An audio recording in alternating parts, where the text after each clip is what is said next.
سخانه بازار تاجران او څوره دکانداران او اوسیدونکو السلام علیکم.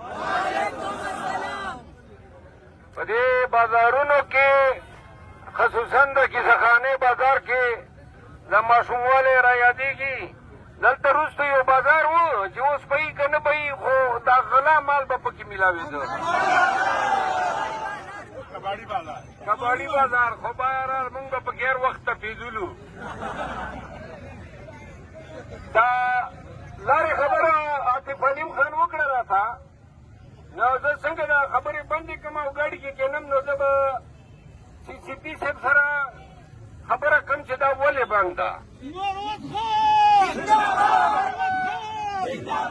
که چېرې د هغه اوس خبره وه خو مسله بل شي او که د بره کمیشنر یا د وزیراعلی صاحب خبره وه نو بیا به نن وزیراعلی صاحب سره خبره کوم. خو دا درته وایم دا ستاسو لار ده چې څوک یې درنه بندوي داسې په ورځئ کې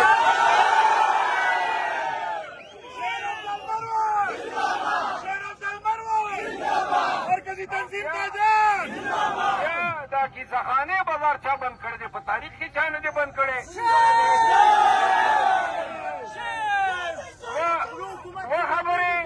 دوه خبرې ټولو پښتنو ته کومه.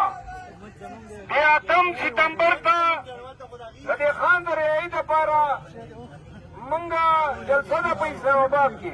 لږ غلي شئ، هلکه ټوپۍ والا غلی شه. یو خو د ټوپۍ هم څه مسخه راوړې.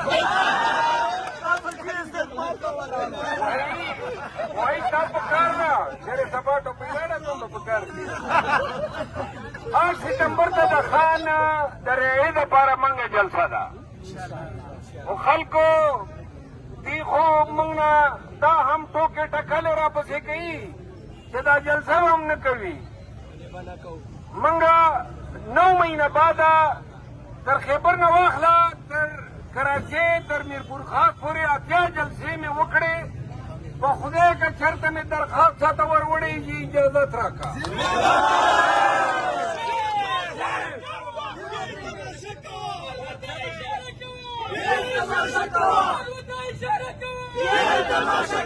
پرچم یې راباندې وکړه، ټیر ګیس یې راباندې وکړ، تیر کېټزونه راباندې وکړل، باجوړ کېټز یې راباندې وکړې.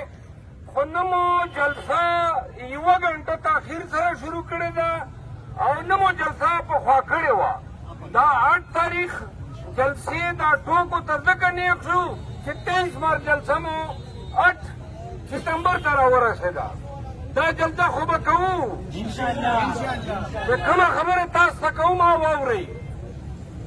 زمونږ د پاکستان نن داسې وخت راغلی دی، داسې ټایم راغلی دی چې د خپل حق دپاره، د خپل عزت دپاره، د خپل بنیادي حقوقو لپاره، قانوني حقوقو لپاره چې کله یې غواړې نو تا ته به پولیس کوتک در مخته شي، ادارې به در مخکې شي. واورئ دا ټول څه موږ ولیدل. یو شی داسې دی چې دا هر خطه شکست ورکوي چې کله دا وشمارې چې نه کوتک منم، نه فوج منم، نه پولیس منم.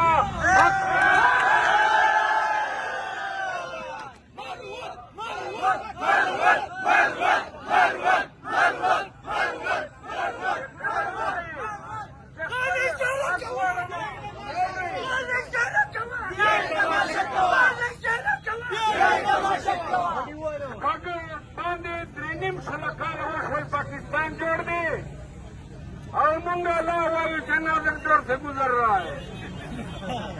वो 8 सितंबर न बादा दे खान दपारा के पाकिस्तान के उलस दपारा हकीकी आजादी दपारा PTI प्लेटफॉर्म न पंजाब तरवानी मां औदा सरवानियो چې خبردار ورځو چې سره کوی درته ولاړ به شي. پښتنو 15 به وي، 16 به وي، خو دغه سپتمبر کې به تاریخي. نو تاسو ته دا خواست کوم کایو اعتبار مې راځي نو په دې مې راځي چې مخ تاسو سره پښتانه ولاړی